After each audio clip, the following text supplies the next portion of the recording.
spirituel. Mon peuple souffre.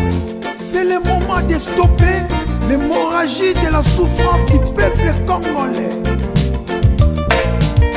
People of Congo, you have suffered for too long.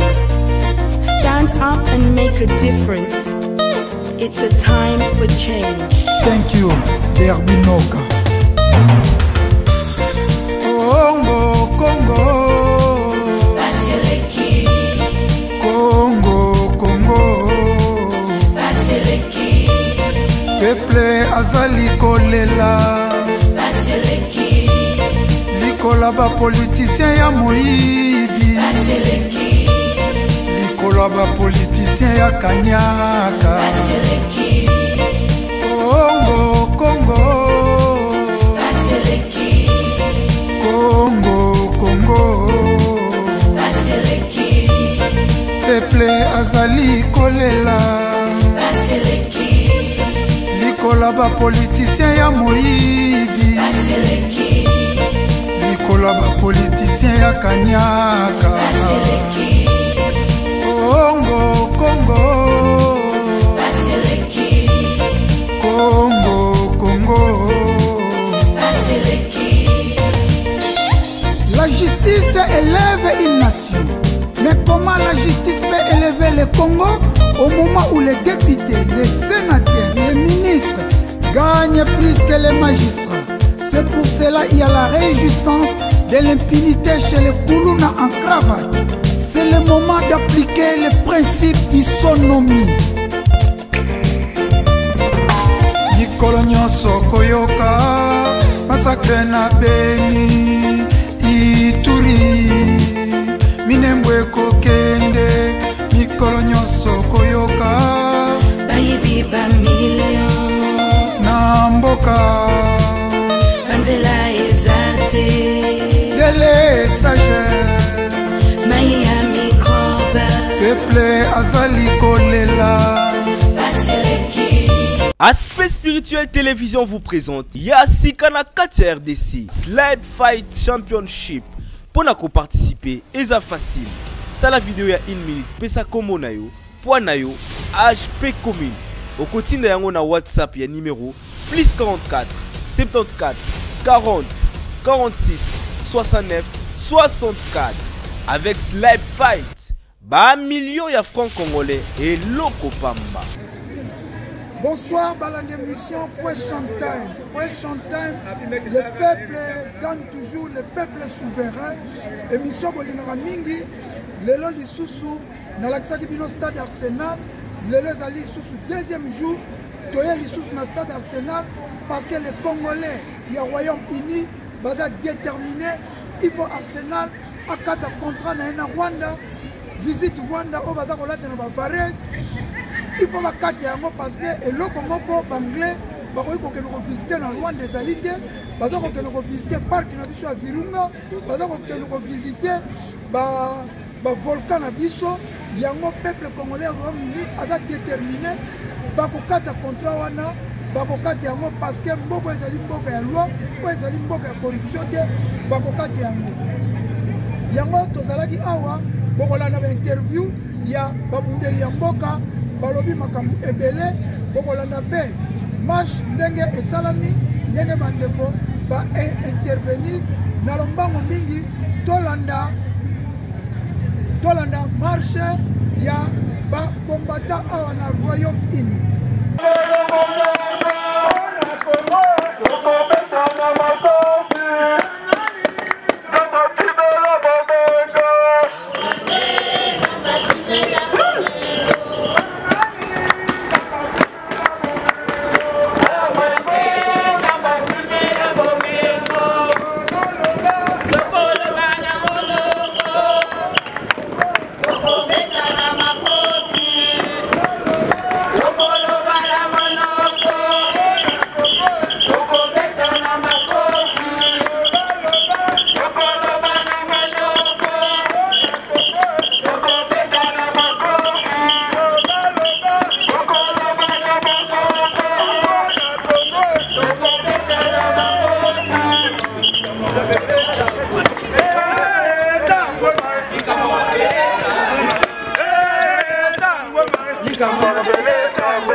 is a killer. He's a killer. Very soon. Very soon.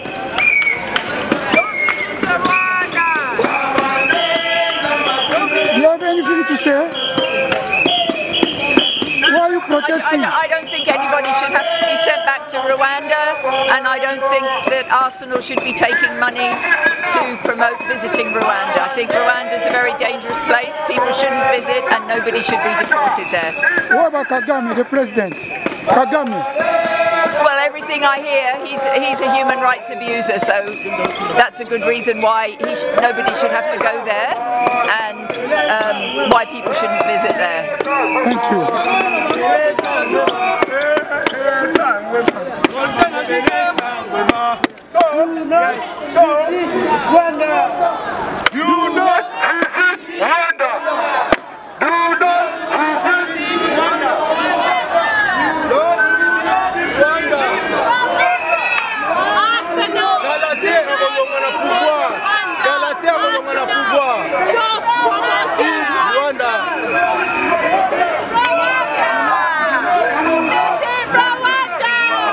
Why are you protesting? I'm protesting against Arsenal's deal with the Rwandan government, which is a killer government. It's a criminal country, and they shouldn't have taken money to promote Rwanda. And I'm protesting against the Rwanda plan, which the UK government has put in place, making a corrupt, cruel, racist plan to send people back to Rwanda before their asylum claim is even heard. People will die there, and this government must change. They must stop the Rwanda plan. Thank you.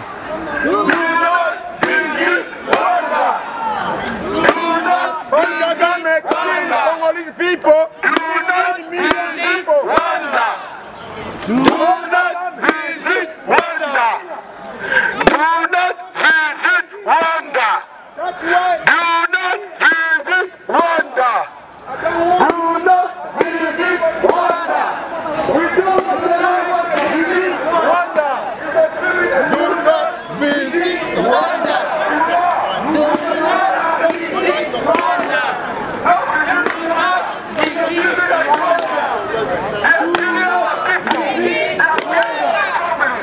not visit Rwanda.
Olembi kokufa.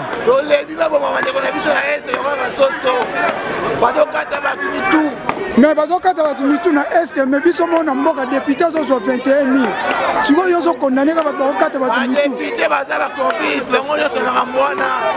Bango ne baza pour kutumbale sana. Okoloba ni pona 21000 baza kozwa. Elekebele bafuta na ngoma enseigner bambongo wana.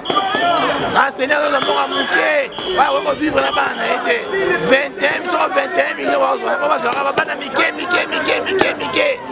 députés sont des commerçants. Ce sont des commerçants. Mais est-ce que vous avez que le député Angleterre aura 7 000 €? 7000 pounds. Donc député congolais avec même Mr. Speaker. Nous avons des députés, nous avons des commerçants, nous avons un mouvement, nous avons un mbongo. Les députés, nous avons un mbongo, nous avons un mbongo. C'est tout. Ok, si le loi à Arsenal les a sounis au boyer sous deuxième jour. Toye à Arsenal.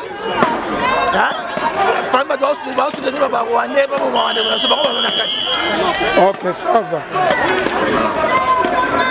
Bonjour papa. Bonjour. Pourquoi pas ça vous combattre? Comme on a un fidèle Katema. Fidèle 4000. Fidèle Katema. Ah, fidèle Katema, bonjour. Bonjour. Comment nous avons un Arsenal, nous stade Arsenal, oui exactement ça. Toye pour se défendre là, puis sur la Congolais pour que Arsenal a fait la promotion. Il y a pays moko a agressé biso, pays moko infiltré biso na Congo, pays moko oyo bango moko bamitie bakomi ba Congolais n'armée partout. Bazawa na pona ko détruire mboka na biso ya Congo. Yango toya pona to stopper Rwanda na makambo nyonso na manœuvre nyonso azosala pona Congo. Infiltration na nyonso toboyi to stopper bango te bakolonga na mboka na biso toko ma pays indépendant. Yango toya. Lokola bozo protester, oui que na mboka makambo zo renya mikolo yo, député zo 21 millions 21 000 dollars par mois, mais salaire à soldat est à ceux qui 180 dollars. Il y a professeur ceux qui 150. 20 000 wana eza corruption, ba corrompre bango ba signer mikanda, ndenga ba sali manœuvre, bazo majorité na bango ya muibi, yango moni bango wana bazo pesa ba député, ba pesa bango pour que ba soutenir ba sala ba aventure élection wana, ba tricher, ba continuer biso pour na biso, to benga na bango, bango to benga na bango ba okanga ba kende prison, oyo ba kufa.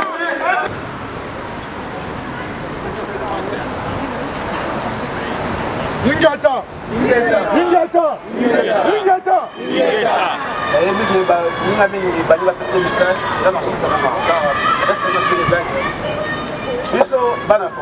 We the children of Congo, we know how to demonstrate.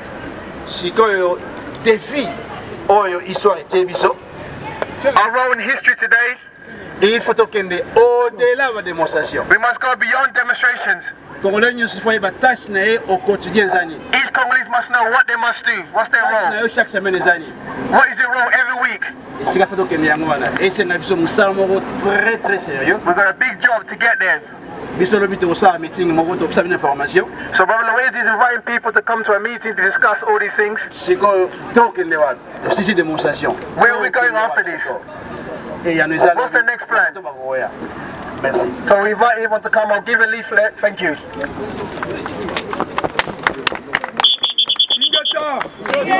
Ingata! Vraiment, on va mettre très fort le judo international. Na remercier Moutinho Chazalé Siko. Tobeta no maboko na ndeto ebiso nyose Siko. Bato nyose ba sika oyo. Baza conscient. On va interpréter. Bato nyose ba sika baza constant. Everyone who's here, understands why we're here. You know what's happening in the Congo right now?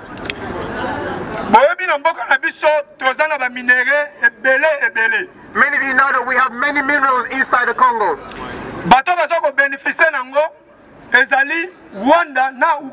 The people who are benefiting from the minerals in Congo are the leaders in Rwanda and the leaders in Uganda. On top of that, they are killing us. There's been more than 10 million people killed.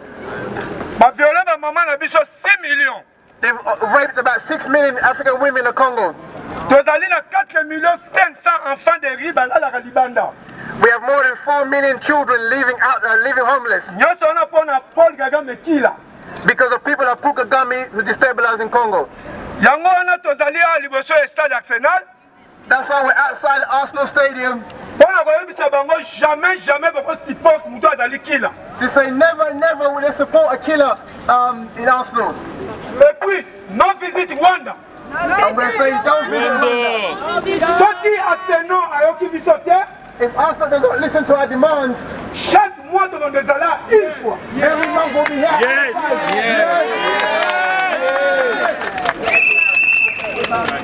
Dans la Bible, we say this. Congolais comment conscient. Congolese wake up, become conscious. Do not stay at home feeling called to come to this protest. We're saying this, I say as a child of God. Anybody who fights for their own people, God is with you. Yes. As I'm speaking to you now, truthfully, God is with you.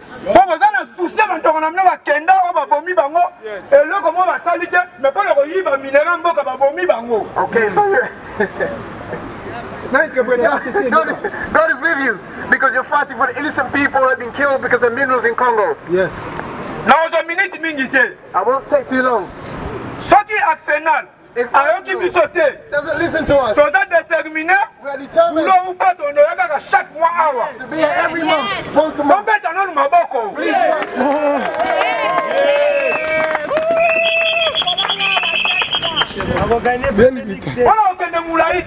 Not to go, not to take too long. All the African countries, many are supporting us, the Congolese people. Because they understand what we're doing outside of Congo. If you don't understand that, they pull you. We're fighting on the line to win. Kagame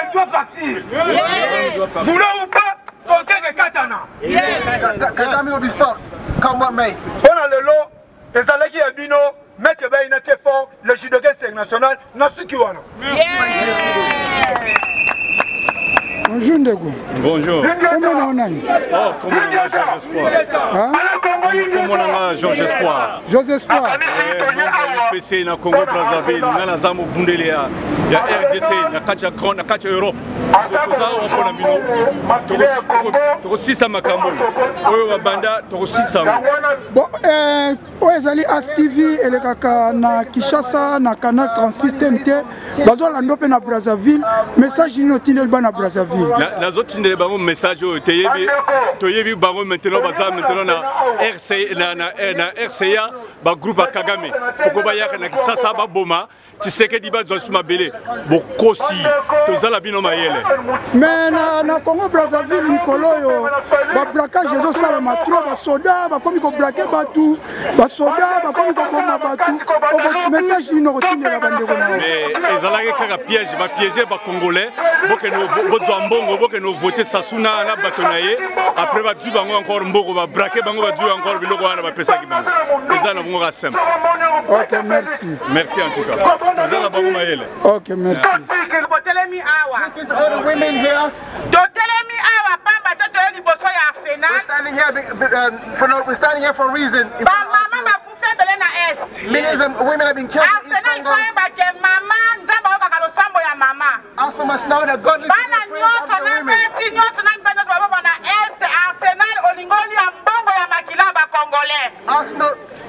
Also must listen to the suffering. Also must know that women in Congo, God listens to our prayers, all the suffering we're suffering.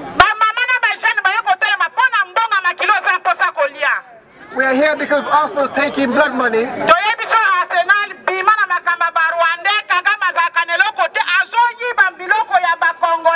We're here to tell Arsenal that Arsenal, the money it's taking does not belong to Rwanda. It belongs to the people of Congo. They've stolen it. When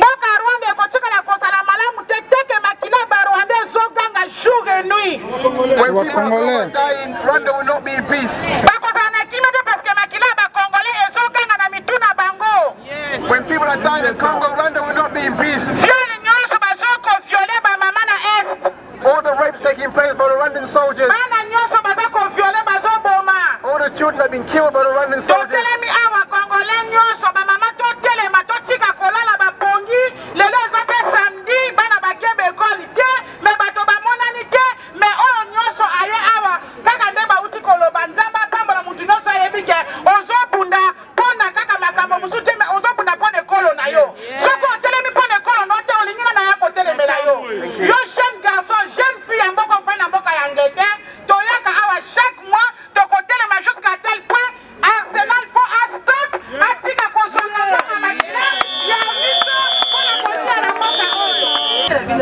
Greeting to all. Greeting to all. really happy there's many of us here. Because we understand why we're here.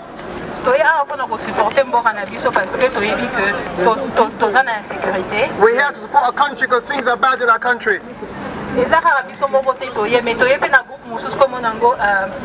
All women groups. So we're not here alone, we also have solidarity group called All Women Group. All African Women Group. All African Women's Group. They want to support what we're doing here. So we must not feel that we're alone. We're not alone. So what we're doing here, everyone knows about it outside of Congolese community. So we say thank you that you're here. Thank you. So we have Mr. Kito, the leader of Congolese support group.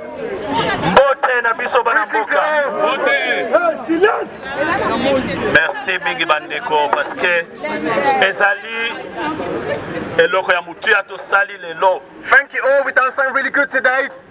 Ezana mutu azokanisa ete ezali liseki me oyo ezali victoire moko énorme na histoire de victory for us here. It's a victory for us. Kobeta maboko kwa biso moko. Ezali victoire pour na biso bana ya Congo. A big victory for us children of Congo.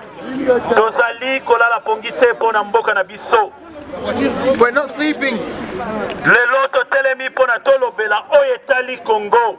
We're here to speak for the people of Congo. Tozolobela oyo etali violation des droits de l'homme na Congo. We're here to speak about the human rights abuses in the Congo. Tozakolobela oyo etali na agression. We're here to speak about the aggression that's happening in the Congo. Na mama oyo bakoko na biso na bana na biso bakufaki injustement mitema na bango na se ya mabelezo ebete totelemi pona valeur na bango. We're standing up for the value of all those people who died, the children and the old elders who died in the war in the Congo. Arsenal ifoye baete azosala promotion ya koboma ba Congolais. Arsenal promoting the death of millions of Congolese people. Et le message na biso est très clair. Ete totelemi totiki misala totiki nyoso tozana ngo tika ete bana Congo biso nyoso toganga victoire. Arsenal must stop promoting Rwanda. Arsenal must stop promoting criminal country. We say no plan to Rwanda. Rwanda plan is a criminal. Rwanda criminals abusing freedom. Rwanda criminal. Arsenal promoting criminal. Thank you for your support. Bana mboka na ebieteze emotion tangu tozaliwa tozomona ba drapeau ya bamboka mususu ya Afrique. It's very emotional to see different flags here from other countries in Africa. We have here people from different African countries supporting this demonstration today. Yes. Bandeko na ngai tobetela bandeko na biso ya Congo Brazzaville maboko. Thank you people of Congo Brazzaville supporting us. Bazali bayepo na intérêt ya bana Congo. They're here for the interest of Congolese people. Bayepo na intérêt ya biso bana ya Congo. They're here to promote our interests of people of Congo. Bayepo na unité ya Afrique. They're here for the unity of Africa. Tozola kisete tozana problème na Rwanda teme tozana problème na violation ya territoire na biso ya agression ba Rwanda qu'on avait des relations to bandeko sunga bango des années.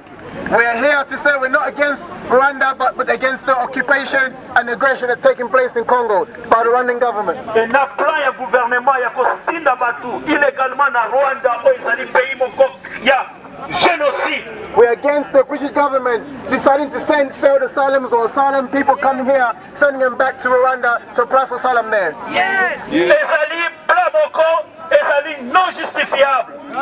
It's a plan that cannot be justified. Paul Kagame n'a pouvoir plus de 20 ans. C'est vraiment un tyran, un criminel. Paul Kagame has been in power for over 20 years. He's a tyrant, a dictator. Exemple nini bazo pesa tango bazo tinda batu na maboko ya criminel. How can you send poor people back to a country led by a dictator? What example is this? Lelo ezali journée ya victoire bana Congo. Today is the day of victory. tozali na support ya organisation mususu ya droit de l'homme ya mboka oyo oyo babengi Global for Women Global Women's Rights. Global Women Against Deportation. Global Women Against Deportation. Tozali na support na bango baye awa ezali organisation ya basi ya monde entier contre plan ya gouvernement britannique kozongisa bato na Rwanda. The organization is against the deportation of people in Britain to Rwanda. Yes. Toza na support na bango to betela bango maboko. Thank you for supporting us. Thank you for supporting us.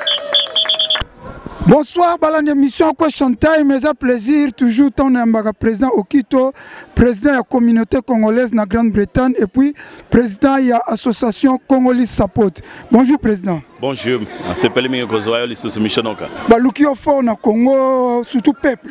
Ouais. Peuple penza alukio makasi mais bazwe bandenga kozwayo te. Okoloba bango na nini? En tout cas, mbote mingi bande konangai, soye bolingi bozwa ngai bozozwa ngate ezaye.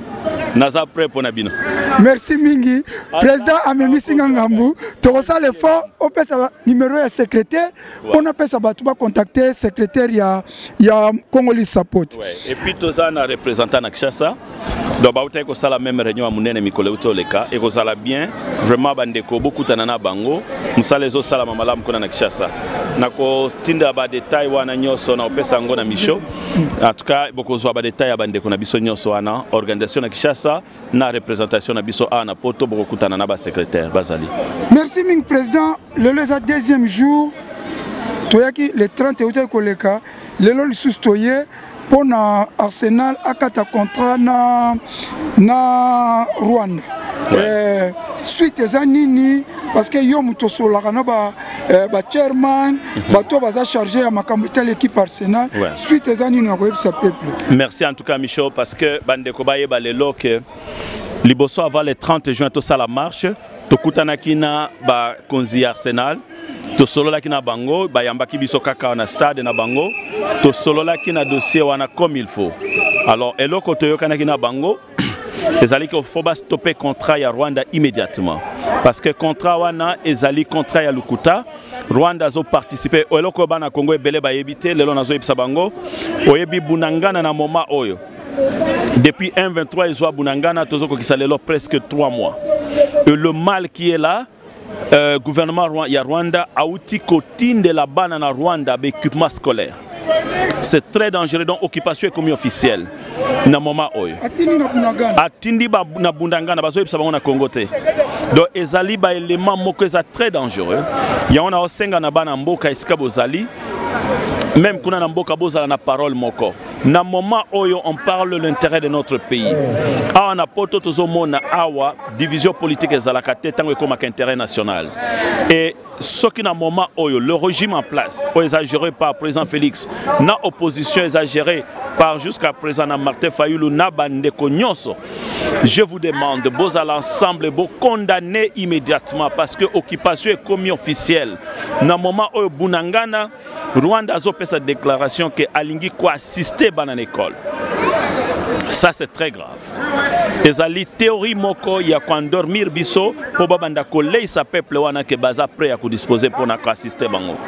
Et bunangana ezana 585 miles donc ezana plus de 700 km². Eza territoire munene presque ba Congo mobimba. Eza kitoko bunangana eza extrêmement riche na ba or pe na cuivre. Donc ceux qui tozotika bunangana bande konangai nous sommes en train de nous amuser avec notre territoire. Yango message aux hommes lelo Arsenal azo salande promotion c'est-à-dire à salaka advertisement en anglais ezali mutu azo sala propagande ya Rwanda esa bato bakende ko visiter Rwanda mais na yebisa bana mboka une fois na koma na maboko ya brochure ya visiter Rwanda na ko yebisa yonde konanga misho na brochure ya visiter Rwanda batiete bakende ko visiter parc de Virunga tango bato bazo somba ba ticket awa bake visiter na Rwanda bake ko visiter parc de Virunga. Parc de Virunga c'est chez moi et chez toi. Bakei bakende ko visiter volcan. Volcan ezaya biso malgré bomaka. Batu bazo futa ba ticket pour mindele bazana posa building te bazana posa ndakute. Eloko bana ngo besoin eloko moko spécial ba yokana nute. Volcan ezawa te tala donc Rwanda zo recevoir plus de 3 millions de visites bakende ko tala volcan. mais volcan ezana Congo ndeko na ngai. On est vraiment trahi. Yangozo mona que les lotos aléas de Arsenal azako ça la promotion équipe ezo ya mboko ezo boma ba congolais. Armée ya M23 eza armée rwandaise officiellement reconnue acceptée par le gouvernement rwandais et bazali siko occupé Bunanganda et même et loko c'est commis très grave. Président Félix Asala na bango ba négociation ana et revenir que bako libérer Bunanganda par de négociations mais et salamité na moment oyo à Rwanda comme tinde la ba fourniture scolaire na bana na Bunangana. Est-ce que vous comprenez comment ça mise avec notre pays? Président Nalandi bien natika ki oloba eloko nini ezo senga biso penza tolobaki Kabila kende mais toza na mwana mboka na mutu ya mboka mais pourquoi trahison ezo continuer infiltration ezo continuer jusqu'à présent? La complexité à dossier en Mboka to minimiser en côté. Aujourd'hui, je peux vous insister sur le principe et le fonctionnement d'un État. Jusqu'à présent, le chef de l'État qui gère le pays n'a pas le contrôle du territoire congolais. Il ne gère pas les aspects économiques en Mboka. Il ne gère pas les frontières en Mboka Nabiso. Il faut des stratégies politiques. Il faut des hommes qui peuvent s'asseoir avec beaucoup. Il y a des principes. Il y a étudier comment résoudre le Congo. Pour la première fois dans le lobby, parmi les solutions, l'une des plus grandes solutions à résoudre dans le Congo, il faut qu'on passe à Congo dimension. Donc, il faut que solution à Congo l'armée à Kenya. Ça, c'est s'amuser avec le Congo. Kenya a combien de militaires? Le Congo peut à peine avoir plus de 300 000 militaires. Mais le Kenya n'a que même pas 200, même pas 100 000. Aux autres, assistance de Moutane et Loroté. Aucun de assistance, par exemple, en Angola. Pourquoi? Parce que Bazan a munitions. Il y a beaucoup de stratégies. Il faut mettre le Congo à sa place. Le Congo ne peut négocier que, par exemple, avec les Américains, les Anglais, les Français directement. Même les Russes. Mais pourquoi pas ceux qui ont la volonté à chef de l'État? C'est une blague ça. Okay. Mais le chef de l'État, si c'est ce qu'il trouve comme principe, c'est lui qui gère le Congo. Moi je suis ici en Angleterre, les Russes n'ont jamais gagné une guerre. Président, à ta stratégie, Moko, au président Félix, c'est ça que vous avez conseillé. Ah, ça sera injuste. Le président de la République est libre de gérer le pays avec sa vision. Ce qui n'a pas conseillé à président, c'est que je ne pense même pas. Ce qui n'a pas place, parce que moi je ne vois pas être. Ce qui n'a pas place, c'est une stratégie pour libérer notre pays. Stratégie à Liboso. Nous avons une salle pour reconnaître les valeurs du Congo. Nous avons travaillé en anglais. Comme a fait Mobutu. Nous avons travaillé en anglais et en américain. Nous avons été Congo comme un pays anglophone. Et nous avons signé l'accord à Commonwealth. Tant que tu signes l'accord à Commonwealth, directement, tu as un support militaire à Commonwealth. Na dimension à Congo de Angoana. Et support militaire à Commonwealth, Rwanda na bisote. Ce qui est un embargo militaire, na kati Commonwealth, il y a des militaires, il y a des armes. Pour les alakana Commonwealth et qui kozala en dehors de l'embargo. Il y a plusieurs stratégies. Mais la stratégie, tout ça la clash na Rwanda pas dans Commonwealth. Si quoi nga za négociation na kati ya Commonwealth. Et c'est que les gens oublient, bah pays à Commonwealth va ça la guerre. Donc ce qui Rwanda a attaqué comme pays à Commonwealth, Rwanda cause l'inscrit dans Commonwealth. Donc on devrait être puissant parce que dans le moment où Bamindele Banglais par exemple, Bazali ko supporter Rwanda parce que bana besoin à Congo. Bazo mona que Congo a un leader et a malamute ou a raisonner comment avancer. Il faut te faire dans Fongola comment la politique internationale marche. Tala soki Congo a eu place na niveau international. Na moment où ba luka comment proposer sa Congo place na ye. Mais Congo a zali ko raté opportunité wana parce que on ne voit pas la réalité de notre pays. Tozo pe sa dimension mboka na bisote. Tant que nous minimiser la dimension en Bokanabiso, qu'on doit négocier par exemple les problèmes à Congo en Afrique, ça c'est s'amuser avec le Congo. Les Africains, il faut résoudre le problème dans le Congo. Il n'y a pas un seul pays au Congo. Et je suis Kangote. Les Aloko Ndengo Zawana, moi, il y a 12 ans, Azoya, ce que Yozo Kendekozo a solution pas moi, 12 ans. Moi, on a Zakomi Tuna. Il y a un Makamuni na Osal. C'est une confusion totale. Nakoyebi Sayo, Omoni Benga ka force militaire. Ils ont une dimension. La première dimension, les hommes. Le pays d'abord, ils ont combien de militaires? Le Congo a plus de 300 000 hommes militaires dans le moment en Afrique. Le Congo a des rangers qui ont été formés à l'époque de Mobutu. Oh, peut-être Basal sous les lotés. Mais on peut réformer ces gens-là. Le Congo a des contrats de formation militaire avec Israël. Oh, ok, bah payer Belén Afrique Basal Angoté. Et si on quitte à la place, je vais renouveler les contrats militaires avec les Anglais. Je vais renouveler les contrats militaires avec les Américains. Et je vais former des rangers congolais. Au bas cause la dimension à cause la guerre. On doit guerre à 3 dimensions. Na cause la marine, na cause la force navale, na cause la force aérienne. Et puis na force terrestre, na ko former ba special forces.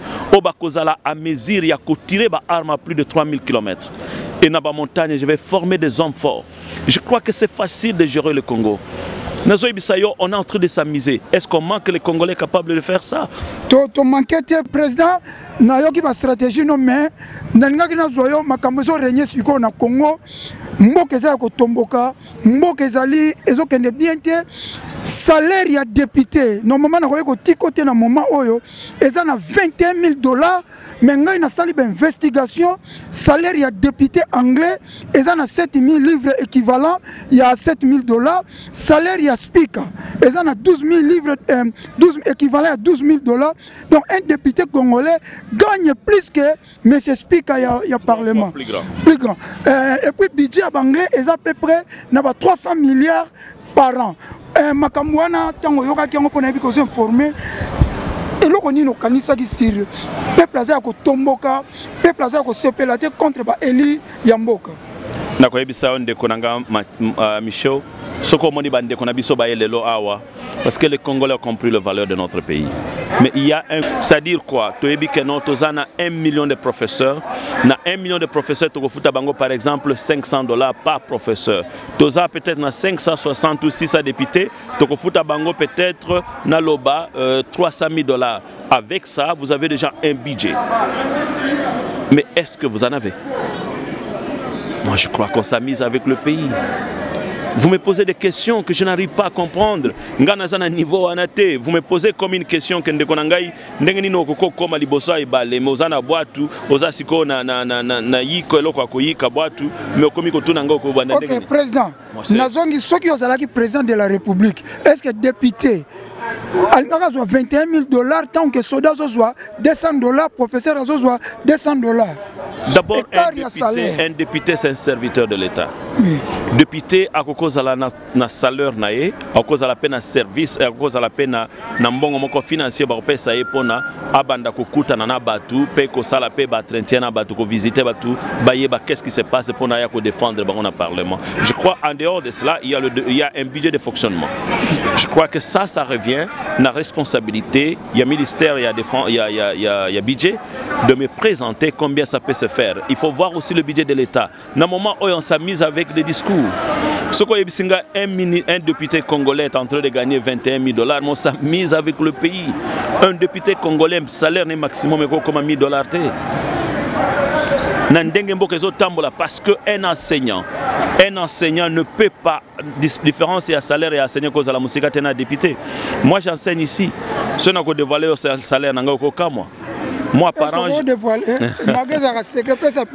Non mais non, c'est un chef de département. Oui. C'est sûr que Barem Nangaï, Ezali SLT, Sokotala en internet, c'est pas moins de 60 000 par an. Okay. Donc Sokotali 60 000 par an, Ezali presque Naloba local. Donc $60,000 par an, donc une affaire à 5 000 par mois. 5 000 par mois. C'est ça. $5,000 par mois. Voilà, c'est ça. Donc, et puis, Ngaïna député, salaire n'a pas différents minutes. Député anglais, il y a Zozwa, en Angleterre. Député Ngana Zana SLT1, député Zana SLT2, il y a Zana 72,000. Ok, en année. Oui, Zana 72 000 livres par an. Ngana Zana 60, à peu près 64. Mais différence des amiguités. Donc c'est ça qui fait la différence. Merci Mingi président. Il va souka pour le peuple congolais, une émission Question Time. Il va souka peuple azolando na moment on a on met minga na vie privée. En tout cas, liloba nga liloba souka tena na commune Mbokate. Merci vraiment Mingi d'abord Michel Oka na présence na on marche ya lelo. Oh lelo to sali marche et na piqué ya makasi devant stade Arsenal. Oh tozo senga na Arsenal a stoppé ko la promotion ya Rwanda. Rwanda ezali pays moko ezana record criminel. ezali ko boma ba congolais na moment oyo bunanga neza na maboko ba rwandais yango to telemi awa lelo poto senga na Arsenal a stoppé ko sala promotion à Rwanda et victoire et salami bana Congo ba ebele banda 10 heures to zaliawa policier britannique bazali malgré liwa ya reine oyo vraiment sali biso pasi bande ko mususu baketaki propagande à lukuta ba yebisi batu boyate pour un akufi mais nous on est déterminés on est là donc to pesa ki une minute à silence na reine to pesipe une minute à silence na bande ko biso ba congolais donc on a pensé à ces gens-là on a donné de valeur du respect et message na opesa bana mboka skabo Hollanda je crois que c'est avec beaucoup de respect na yokaki ba commentaire na bino oyeyaki on est ensemble c'est na des commissions pour développer un peu beaucoup plus le réalité à projet à société, comment on peut développer le Congo, comment on peut faire de l'innovation dans notre pays. Et les lots, Tozali devant Stade et Arsenal, il y a encore plusieurs projets à venir, Tozanango déterminés pour la libération totale de notre pays et surtout la stabilité politique. Merci Président. Merci Michel. Merci. Bonsoir Maître Baïna Judoka International à Ozan émission As TV Question Time émission Balandako Baebio Congo Mobimba wana kutezali kambakolo bate tokuti na liboso Stade Arsenal au deuxième fois lelo lisusu boye ko sala nini na Stade Arsenal. Ouais, merci 100% Zambé Michonoka et ça Maître Baïna très fort le judoka international. Lelo lisusu ozali le 10 septembre 2022 toye awa na ba congolais bande ko na pso belé awa toye ko protester pour toyebisaki ba Arsenal tolingi gaga ma sponsor na binote tolingi pe bolongo na Varese na bino visite Rwanda puisque gaga mais azali sanguinaire criminel génocidaire abomi biso 15 millions de morts 4 500 femmes violées 4 millions d'enfants de riz 85% ba congolais ba sala raté à cause il y a Paul Kagame. Il y a un autre côté les mélaye awa biso to a déterminé problème sur ezali nini Arsenal akoki ko support qui la té et pour le loyo bando biso bazo kufa grâce il y a Paul Kagame yem tazo nga bando biso kufa ya moto côté les mala poto lingité as sponsor poto lingi contrat en katana c'est ça. Maître Baïna to ebi ke mboko ezali pays de droit pays à loi marche au la main pour yo soki Arsenal a yo quitté est-ce que ça sira ko yoka to ko yokati nous allons promettre que les Congolais partout dans le monde oh Maître Baïna tu as déterminé chaque mois tu mandoya awa une fois biso to lemba te ba onde ba lemba biso après ta ba lemba biso ba ko 4 contrats tu as déterminé ba 4 ans pour des années déjà ba message et l'équipe a le 30 juin na lelo et puis ils ont salir équipe Arsenal même ba fan Arsenal lelo ba lobi to lembi ma Paul Kagame oyo et puis bango mo pe ba cadre Arsenal ba bi ba lembi et fait tozo ya et fait pe ba sa nini ba ko casser contrat biso nde doit déterminer et puis te promettre ba congolais partout dans le monde contrat on est 4 ans. Merci mingi Maître Baïna Judoka International na kotuno ipale na yamba yo pone mission meloko to kutanya wa ezaka motuno ezaka mokuse menebi ke okopanza poke mboke za ko ningana ba député bazwaka $21,000 ba bomba na bango salaire peuple a yebité que député congolais azwaka $21,000 Martin Fayulu a ko bwaka na poisake ba député bazwaka $21,000 et ningi simboka tangu yoyo kaki likambu ya $21,000 atake mobundela mboka olobaki nini okanisaki nini peuple azolanda ayoka pe avina yo sire salaire exorbité à ba député tangu soda zo $200 policier $200 maître professeur $200. Merci Michel Noka. Ngai Maître Baïna etant que na umena résistance na umena combat na kamwa yangote. Pourquoi na kamwa yangote? Pour na Congo déjà ba yiba 400 millions. Na Congo déjà ba yiba 57 millions. Soko tali ba 400 millions na bakanga pe batongo te pe mbongo zonga te. Ba 57 millions pe bakanga pe batongo après ba bimisi bango mbongo pe zongité. Ça se montre que Congo, gouvernement congolais, ils ont travaillé pour le peuple. Ils ont travaillé pour la bango moko, ba ministre, ba député, ba gouverneur, bango na bango nde bazolia eza cope na bango alors ngai likamona kokamusanga te et puis otali bien na procès à Vital Kamerhe ntango azosamba alobai nini alobi ye ntango aye salaire soki akutaki yango na 7000 apesaki x3 soki akutaki yango na 10000 apesaki x3 ça se montre que mbongo nde eza mpona bango donc moto azwaka 7000 x3 komi na 21 moto azwaka 10000 x3 komi na 30000 bongo baokamwa soki likambo wana eza cope na bango alors ngai nakokamwa yango te peuple congolais nde ase soulever atelema alandela bato wana mpo soki balandeli bango te bango kamdu baza na souffrance c'est que je peux dire.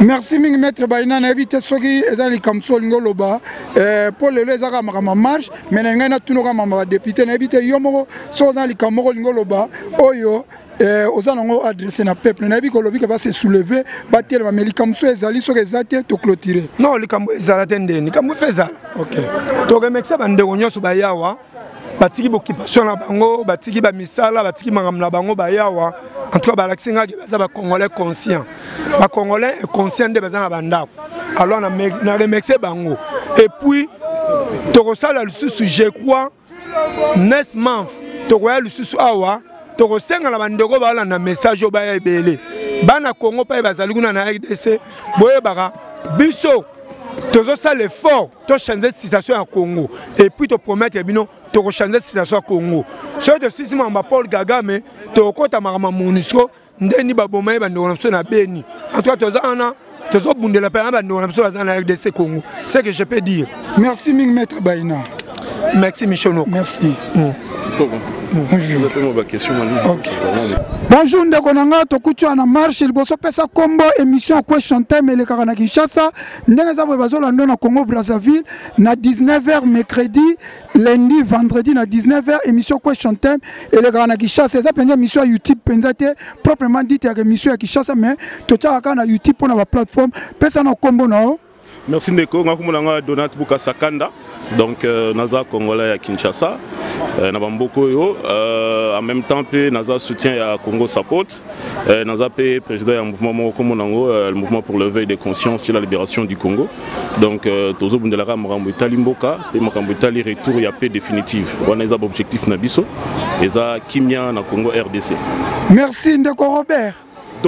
Donat ndeko Donat tomonyo awa na Arsenal bit na yo kolongwa na ndako noko ya awa eza pona nini moninga déjà na sali voyage mulai tiko ya awa eza masekite eza makambo etali mboka na biso oyo batutu baebi eza agressé depuis plus de 20 ans toko rappeler te ba combien de millions de morts ba combien de femmes violées tozana même na ba prix Nobel Denis Mukwege mais tu ebi pona nini zo ki prix Nobel wana eza par rapport ya ba nombre ya basi violés oyo ye asunga pona ka kola sa dimension ya problème mboka na biso alors to kamwe quelques années tozomona Arsenal abandi ko associé image na ye pona ko promouvoir mboka moko babengi Rwanda alors que chose de bien analyse notre salama ba preuve ezali eza masolo te ke na betango ya likolo eza masolo za na ba preuve parce que biso ba scientifiquement comme solo be faut tenir on a ba document donc que Rwanda c'est un pays agresseur par rapport aux Nations Unies l'accès yango ba millions de morts tout ça dans Congo eza parce que intervention ya Rwanda na Congo tilelo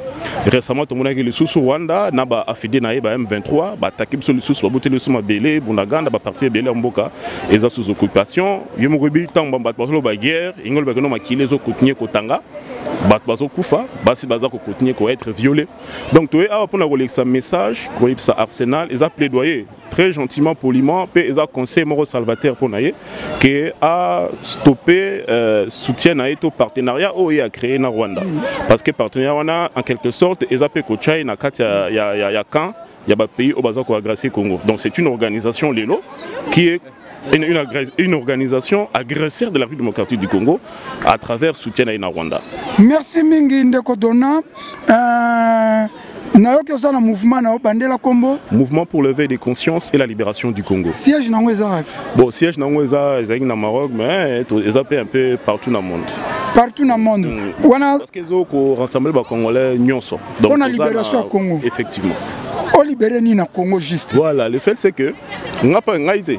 depuis le mouvement na bino yo za représentant effectivement donc toi éveiller conscience peuple azwa et ni bon libérer parce que moi na mboka Félix aza na pouvoir so yo ngo libérer omoni beaucoup za la paix net Ukraine ils appellent pays agressé non ils appellent pays occupé est-ce que mutu neti Zelensky azamo na mboka te azamo na mboka mais voilà mazo bunda pour libérer ma bela mboka na bango et ça dans le même sens biso tozoloba parce que ils appellent une façon de faire prendre conscience na ba congolais ba bosani moi même question na yo et comme Singapour comme Singapour comment Congomani a kotu na to libérer nini alors que biso na moment oyo ngai nazaka journaliste na lataka poso ya journaliste na yebi makama mboka na nganyo soto ezoleka mais na moment na lataka poso ya journaliste pour yo peut expliquer petit peuple aza na Congo petit peuple pas yebité tant ce petit peuple va vandi azo baté ba libérer mboka fachi aza na pouvoir mais yo lobi ozali scientiste obengi terme moko scientifique donc scientifique au terme obengi scientifique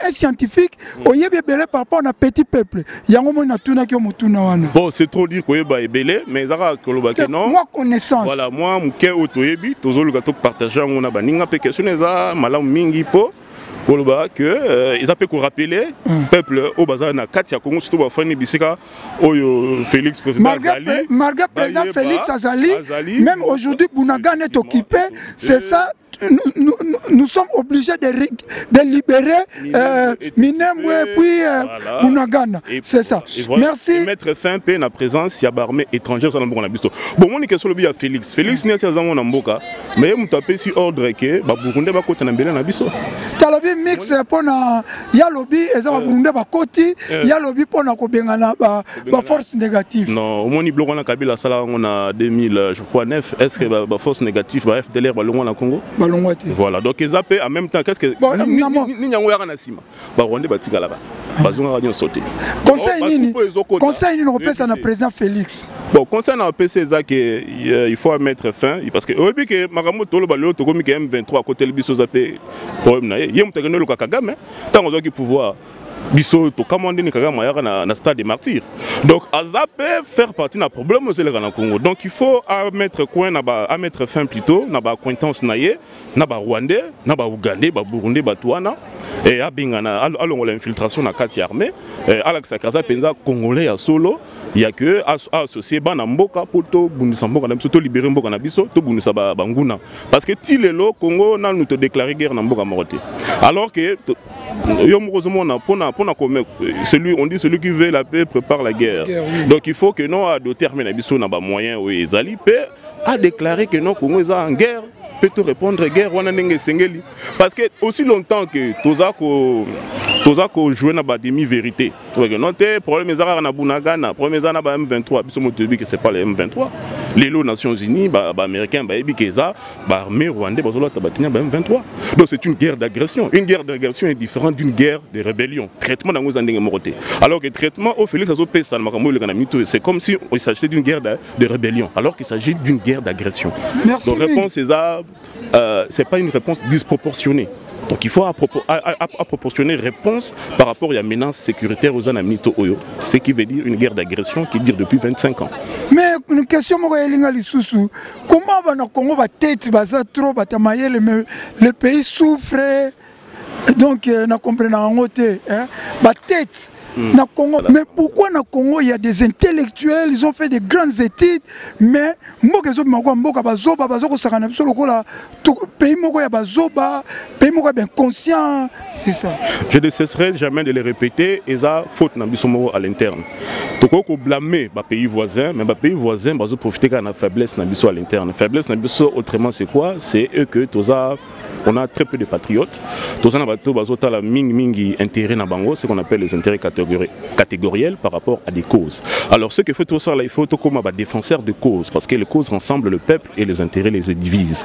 Donc problème il y a Congo, diagnostic na kopesa ya muke yango wana. Ceux qui sont surtout tout comme kocha intérêt supérieur ya mboka liboso, hormona que non ba intelligence wana et kozonga na mboka.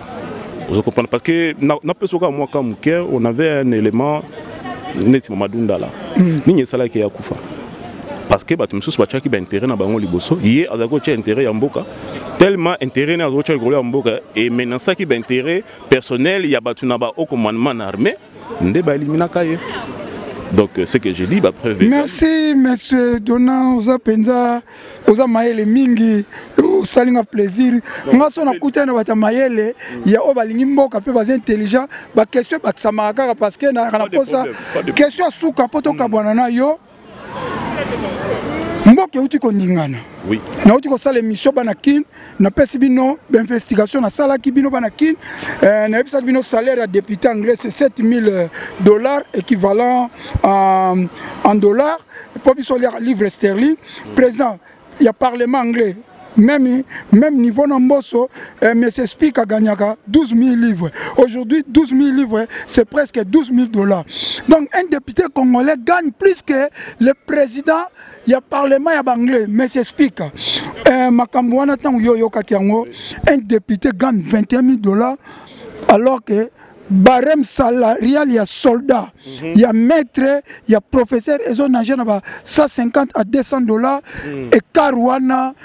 Olobaki omonaki yango ndenge nini pe okoloba nini wana eza motema mabe ezolakisa motema mabe ya badirigeant na biso ezolakisa mpe ke toza mboka moko oyo tolingi avancement te omoni tolobaka ke non bamboka neti ya poto baza riche certes oui baza riche mais richesse na bango eza na maboko ya baindividu te richesse eza na kati ya système c'est-à-dire mbongo nyonso tu bamboka ezokotisa oyebi kozosola kitoko mais ondiri ozobanga voilà problème eza te nobanga te ozoloba kitoko fo naninga mutu omoi makambo lobi bandela esu eloko lobi esali ngai kitoko tu lobango mpenza koloba vitesse te lobango mpenza malembe peuple oyo azolanda na ndako ayoka na bandeli nalobi boye différence omoni eloko opesi na nalobi non c'est d'abord c'est inconcevable que député a gagné mbongo wana na mboka oyo apparemment selon PIB toi le pays le plus pauvre du monde et ça c'est une évidence donc il y a rien à dire là-dessus parce que on a mboka oyo députés ont gagné moins c'est vrai mais en mbongo moko ils ont permettre que nos députés na vivre pourquoi parce que bango ba comprenant la différence c'est que bango richesse na bango ils ont côté na ba système donc tout au bango bazo gagner na sphère économique na bango ezala na ba export ba import to ba taxe ba impôt makamnyo so bango bazo gagner bazo chango bazo injecter na kati ya système pour permettre redistribution équitable na population surtout et que muto yo azana besoin ya santé azo santé gratuitement muto azana mon effort ken des classes atanga gratuitement biso ce que mongo o il fallait kota na système pour permettre ba congomani ba vivre le lenge sengeli ezo ken ba poche ba individu 21 millions plutôt 21 000 dollars oyo un seul député azo ce que salaire on a nombre de 500 députés calculer mon on a sur chacun on a service public à l'état bola munini mon on ngese la ba congomani eta ke école musu na Congo bana bazofanda na mabele ezate mbule zotanga voilà donc ba écart à salaire est injustifié donc il faut que tous en un système morobo o abengi to créer société des égaux et que bana nsto à Congo nonobstant il y a est-ce que yo salato métier aux occupé bien surtout aux alana les minimums où ils permettre bino bo vivre ce qu'on aime to kuti bino na stade ya Arsenal avant to banda liboso na ngina no zo kombo na yo mama Rebecca Mabiala to kuti bino na stade Arsenal eloko ni penza boye na stade Arsenal oui une manifestation donc meeting il y a Arsenal pour Arsenal de soutenir Rwanda là bas pour Rwanda de faire une petite population comme le test. Et comment il m'a na loba na ko déclarer na ko ba mama nyonso RDC botelema pona likambo oyo na ba population surtout ya oyo dans Angleterre na mboka nyonso boza libanda botelema likambo oyo ya visite Rwanda to boyi yango poske ba millions ba congolais bazali kokufa bande kuna biso makila na biso bazali kotanga soki totelemi voix na biso soki lobby yango nde eza puissance yango naza koparticipe na ye na participe na ye baoccupation ebele na vie il faut kaka na ya mpona likambo mboka na ngai biso totelema toloba non na visite mpona visite ya Rwanda yango nde likambo oyo toyeli awa. Merci mik maman Rebecca ya hier non fini eloko nini esilaka te alors contrat ya Arsenal na Rwanda il faut ekatana ndeko tolobeli mingi mambo Arsenal mais situation mboka na biso toza kobunda toza kotelema awa mais pays eza nango lokola bitumba eza te pays eza calme okoloba nini koadresse na pe. Oui, d'abord problème eza awa eza problème ya bagroupe d'individu oyo bavandi wana kaka mpona baintérêt na bango personnel nde il faut population etelema donc toyeli no awa toyeli te couleur ya peau soit couleur nini badifférence ya baethnie oyo nga naza moswahili nga naza mokongo oyo eza likambo ya mboka te nyonso wana kaka mpona individu moko epuis mpona baintérêt na ye personnel tema aza sio te ke rwanda azokane na nsima kongo eza nde baintérêt ya kagame moto eza wana na nsima barwandais baza bandeko na biso bakongolais baza na baproblème na barwandais te mpo tovandaka na bango awa mpe na mboka oyo mpe toza mpe na baconnaissance ya barwandais toza mpe na baproche mosusu ya barwandais tosolaka bien mais problème eza wana eza politique ya rwanda politique ya rwanda nde totelemeli yango oyo akoboma bakongo oyo akoboma bakongolais donc toza awa totelemeli politique ya rwanda donc politique ya kagame azonyokola bakongolais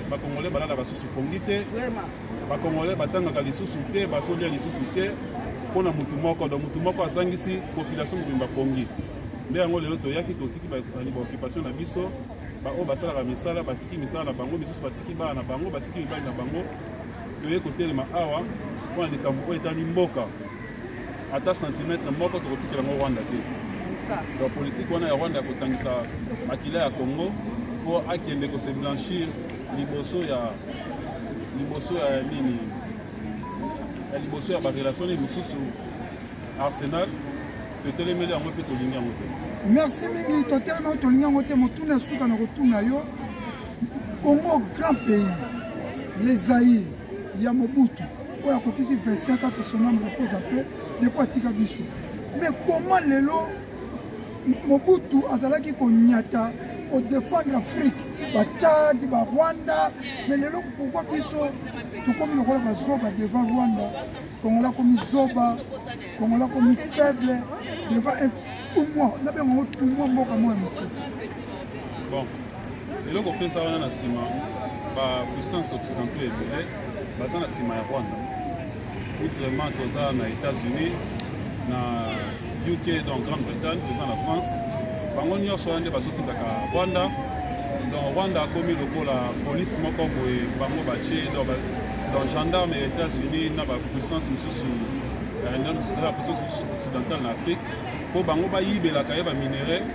bapesaka bango donc eloko wana oyo beti lisolo ya Mobutu nakala je pense bien que politique ya Mobutu ezalaki vraiment kopese plus mpo Mobutu azalaki vraiment motu moko oyo alingaki mboka makasi toyebi toza na basouvenir na ye ebele donc toyebi ke Mobutu na ntango na ye quand même nani bapolisier bamilitaire bandosimbaka bien nani agent ya l'état andozwa quand même mbongo ya bien mais lelo na mboka na biso policier na militaire bazosimba à peu près tokoloba $100 ou bien toloba $150. Comment est-ce que policier wana aokenda kobunda mpona ekolo pourtant atiki famille na ye mwasi na ye donc bana na bandeko na nzala moral na ye kozala bien te nde omoni yango wana ezo affaiblir vraiment nini condition ya bapolisier oyo eta na bango psycho nini eta na bango moral bakende kosimba bandoki babundela ekolo policier okende bo babengi kuna mwana azobela na nini na mbeti hôpital mama na ye kuna peut-être aza na cas moko grave eloko wana ezo affaiblir tellement moral na bango donc tokosenga na gouvernement congolais ameka mpe komatisa budget ya armée na bamboka nyonso tozovanda oyo armée azwaka mbongo ebele armée azozwaka même katikasi tokoloba ta ya mbongo ya budget ya l'état mais mpo nini armée congolaise budget ya nini ya mbongo ya armée fo ezala bon nayebi te mais fo ezala même pas ta kutu ata nayebi ata ya nini un tiers ya mbongo ya budget donc eloko wana mafo tolandela yango makasi gouvernement atya maboko na ye na kati ya poche mpo atya mbongo na disposition ya bamilitaire bafutama bien balia bien bana na bango batanga na bacondition oyo esengeli comme ça ntango bazokende kobunda mpo na ekolo babundela ekolo basala te na makanisi ebele ke batikaki kote makambo ezosimba te donc moi je pense bien que ça va. Merci mingi là sir bolandi marche bakombata na Rwanda émission na biso ekomi na suka bozala toujours branché la émission na bino elekaka lundi mercredi vendredi na 19h bozala toujours branché l'émission na bino kala te bokomona ASTV aza kozwa immeuble ya sika na chaîne ya télévision na ye bokomona mwa balive ekostope tokozonga na playlist après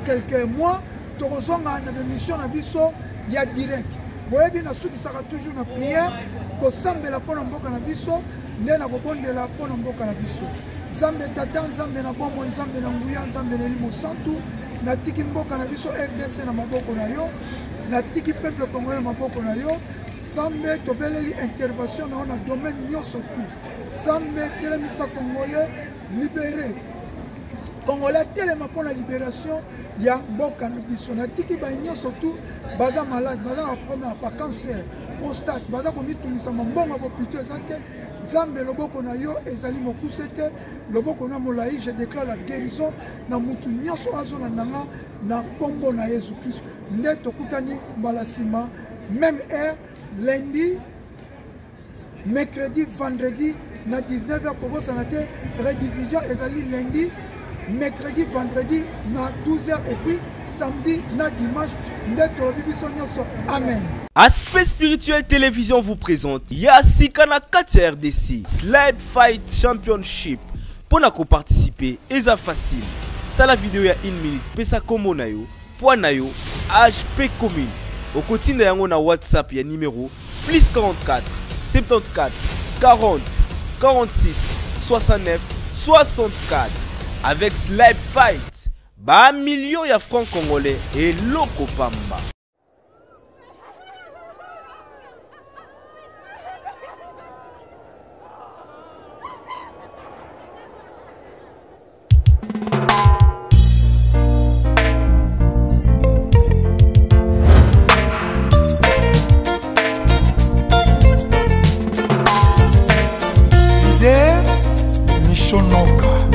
Aspect spirituel.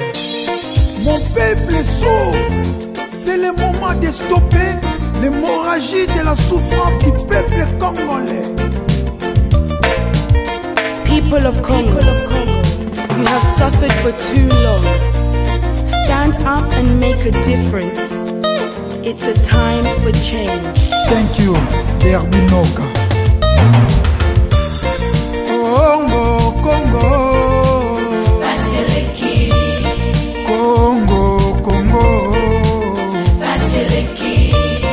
Peuple azali kolela likola ba politicien ya moyibi likola ba politicien ya kanyaka Congo Congo Congo Congo peuple azali kolela likola ba politicien ya moyibi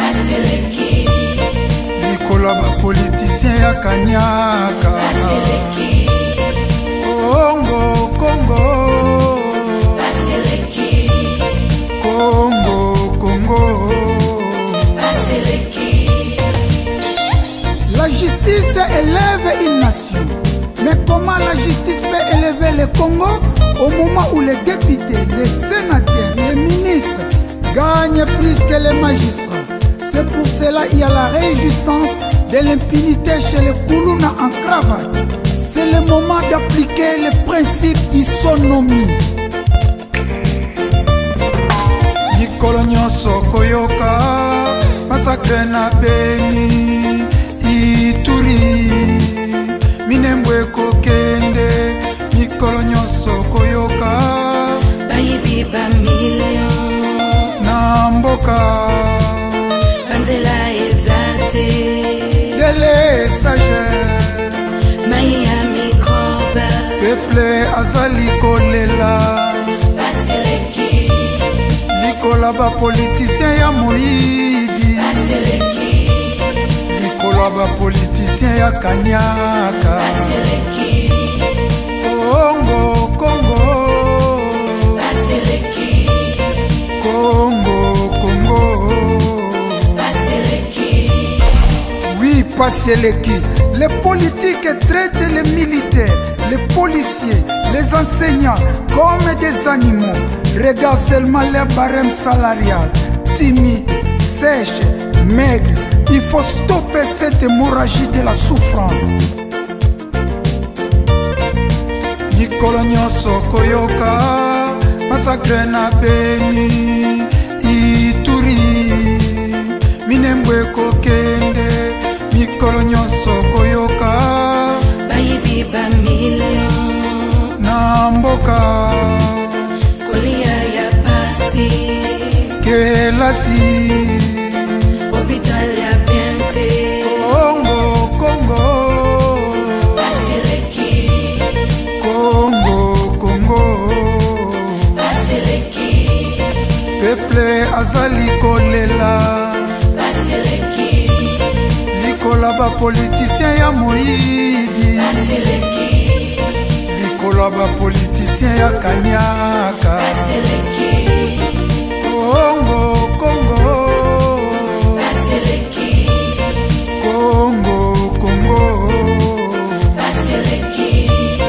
peuple azali kolela Basileki likola ba politicien ya moyibi Basileki likola ba politicien ya kanyaka Basileki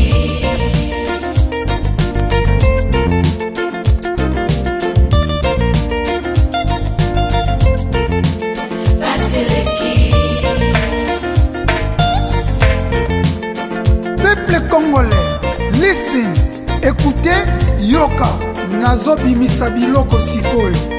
Tout Congolais a le devoir de combattre et de mettre fin aux politiciens toxiques, immoraux, inconscients, sans idéal. Abat le népotisme, le régionalisme, le tribalisme. Le peuple gagne.